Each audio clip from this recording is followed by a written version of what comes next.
Kamala Harris's merchandise has been relegated to the clearance shelf in a souvenir store in Washington, D.C. on the eve of Donald Trump's inauguration as president.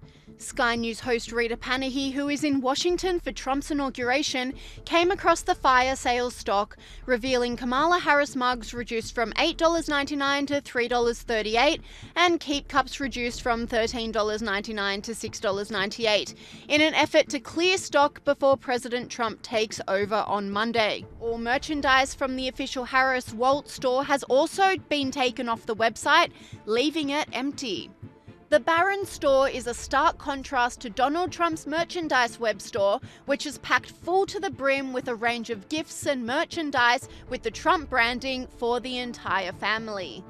Harris's humiliating merchandise fall from grace also comes as Donald Trump and J.D. Vance's official portraits were released, signifying yet another crucial step towards the White House for the Republicans. Finally, President-elect Donald Trump's inauguration portrait has been unveiled. Trump's portrait is being compared to his mugshot from August 2023 when he had to go to Fulton County Jail in Atlanta, Georgia. There is that picture. Look, what do you make of the portrait?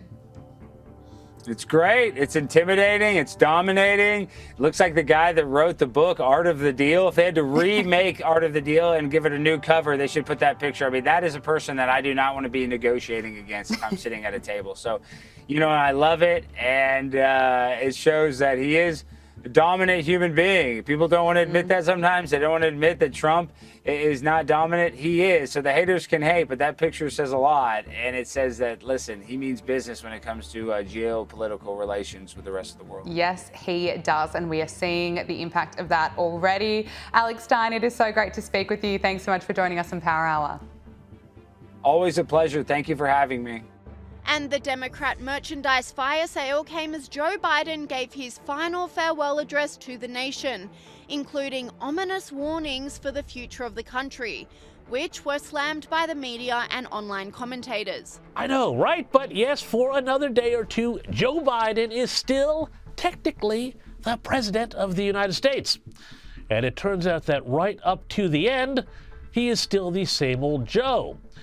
By which I mean he is bitter, confused, hypocritical, angry that he lost an election he still thinks he could have won, and unable to get through a speech without tripping over his tongue.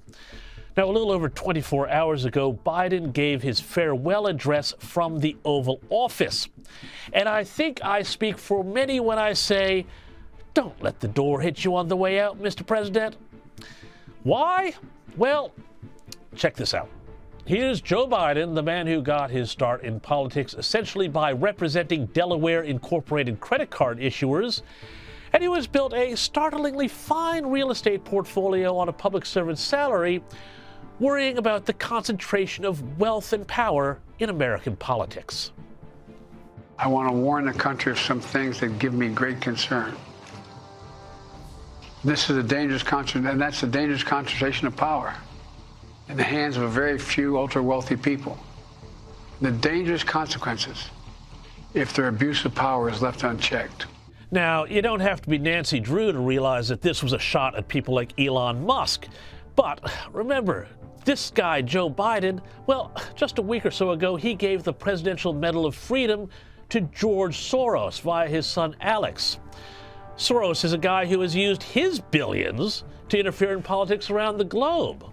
Oh, but of course that was okay because he's an oligarch supporting left-wing causes like forcing Europe to accept mass migration from the developing world and getting soft-on-crime prosecutors elected across the United States, turning America's cities into crime-ridden hellholes.